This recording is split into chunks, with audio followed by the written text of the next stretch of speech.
A while back on the channel, I gave you guys the best team for Pokemon Crystal Legacy, a ROM hack created by SmithPlaysPokemon and his team, with the mission to create a much better Generation 2 experience. The game takes everything wrong with Generation 2 and essentially fixes it, with new movesets for Pokemon, a fixed level curve, up difficulty for battles, dark moves are physical, and ghosts are special, etc. Well, recently, I played the Generation 3 equivalent of this game with Pokemon Emerald Legacy. This improved version of Pokemon Emerald comes with a lot of these improved features mentioned prior, and just gives an overall better quality of life experience.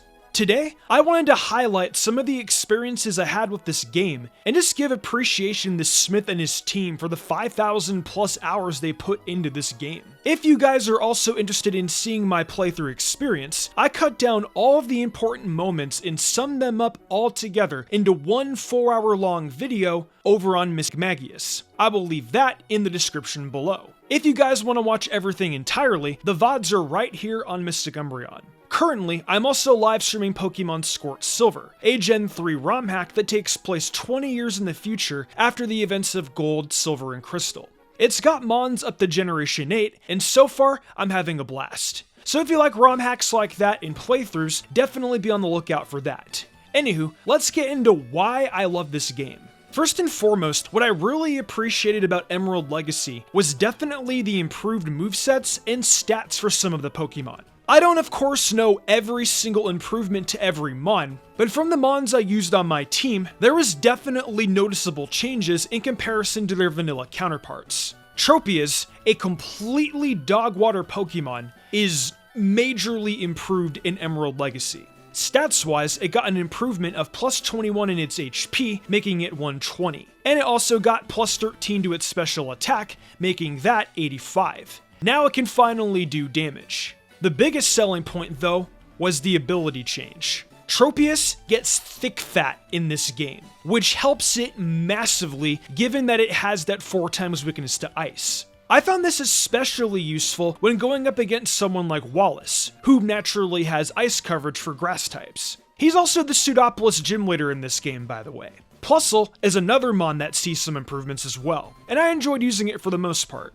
Another case is Grumpig, where stats-wise it gets slightly more bulky. I found it to be useful against Flannery. That actually segues away perfectly into my next love for this game, the enhanced difficulty of the gym battles. I won't get into every single one of these battles with the changes and such, but the difficulty spike is enough to be more challenging than base Emerald while still maintaining its fun. Especially because recently I've been looking for something more challenging, but not to the extreme of the hardest difficulty in Radical Red, for example. I would say 2 battles I somewhat struggled with were against Watson and Flannery. For Watson, it was definitely moments like this. For Wolverine. Shockwave won't hit, I'll go for a slash. Oh, that flinch. Oh my god. Bruh. Bruh. Come on, man. Seriously? Wow. Wow. Wow. Absolute bull. Bull, yeah. You have Magical Leaf? What? What? You get Magical Leaf? Since freaking when? Since when do you get Magical Leaf? I'm sorry, what? Since when do you get that attack? No way! That's outrageous. Wait till we get to freaking Flannery. Flannery's gonna be absolute hell. Also, shoutouts to members of Smith team that were also in chat when this was going down. Yeah, they were kind of expecting the Magical Leaf to hit and for me to have that reaction. Especially Zach with the ha-ha-has. Smith specifically mentioned that changed people wouldn't bully Watson with Santos as Marchand. That is actually so true. That was a that was also a very, very fast curveball too. I was not expecting the Magical Leaf on the Plusle at all whatsoever, guys. Like, that shit actually, like, threw me off a little bit. If I had been using a Marsh Stomp, I probably would have been cooked. As for Flannery, Sunny Day was even more fierce here than in Vanilla, and I barely won this battle by the skin of my teeth. My pig's in love with the camel.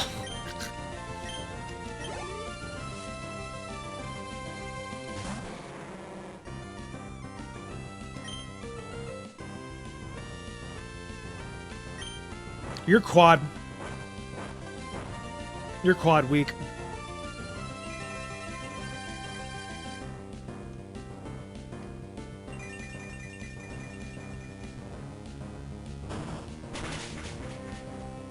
Yeah, that's good. I think we got it now. He's gonna go, obviously go for... Sorry, she's gonna go for an overheat, obviously. The white herb is going to activate, unfortunately.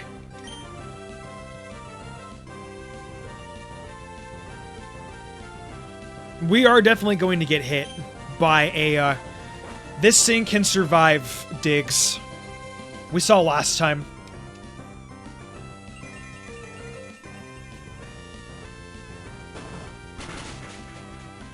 That actually did a pretty good chunk of damage, wow. Oh, and you missed. Oh, dude. Wow, that is lucky. That is extremely lucky. Oh, the hacks are actually working in my favor for a change. Oh, bye-bye sunlight. Okay, there's your... Okay, now since the sun's gone, can you survive it? Okay, you're still gone. Okay, that's fine. Then here comes the white herb.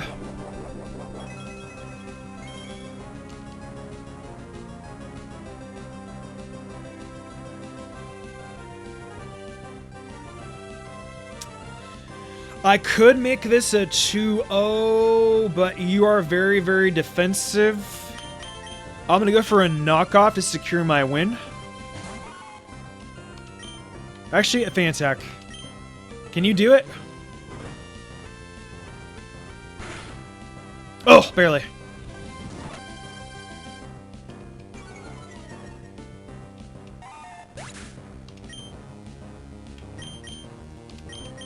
I honestly wasn't sure if Torkoal could survive the rolling kick. Because this thing has really, really beefy defense, and I think I'm right when saying... I want to see how much more attack you have versus Combustion. Oh yeah, you definitely would not have survived. Actually, it would have survived the rolling kick. I think it would have. I think it I'm not sure if a rolling kick would have been able to kill or not, but I mean, I don't know. It doesn't really matter, per se. But we won anyway, so who gives a shit? Hurrah. I still don't think that the rolling kick would have killed, though. So either way, I still think this would have been a 1-0 victory regardless of it. What made Emerald Legacy really fun, though, was the fact I was able to use mons I don't usually get to use in Generation 3. With, of course, the mons I mentioned earlier, but the mon I had fun with the most was Sneasel. Due to Dark being physical in the Legacy games, I was able to use Sneasel in a game where it's usually shafted due to Dark types being special. Also, its Emerald sprite is pretty peak.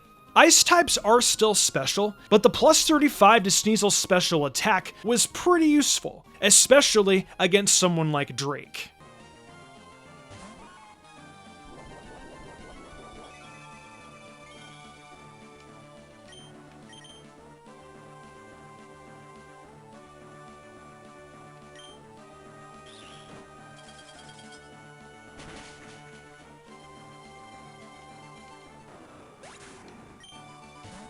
If Blizzard doesn't...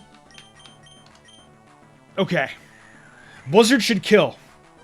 Without a doubt.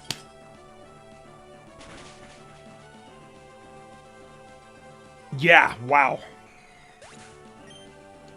But yeah, overall, it's really fun to go back and play your favorite Pokemon games with things actually being fixed. Smith and his team did a fantastic job at remaking Pokemon Emerald a very fun experience. And to be honest, it kind of felt like I was reliving my childhood again. Sometimes the ROM hacks, or just an old Pokemon game with a fresh new coat of paint on it, are the most fun to play. Once again, if you'd like to watch my whole experience, you can catch the VODs right here on Mystic Umbreon, or for the more cut down version, you can check out Mystic Magius. I've been having a lot of fun doing more gameplay-oriented content as of late, so definitely expect more of this kind of content in the future. What'd you guys think though? Have you ever played Pokemon Emerald Legacy? If so, what was your team, and what did you enjoy about it the most? Let me know your thoughts down below. One last thing I forgot to mention was where to get the ROM patch. I will leave that in the description below, as well as the video from Smith explaining Pokemon Emerald Legacy. As far as the Emerald ROM itself goes, well, you're on your own.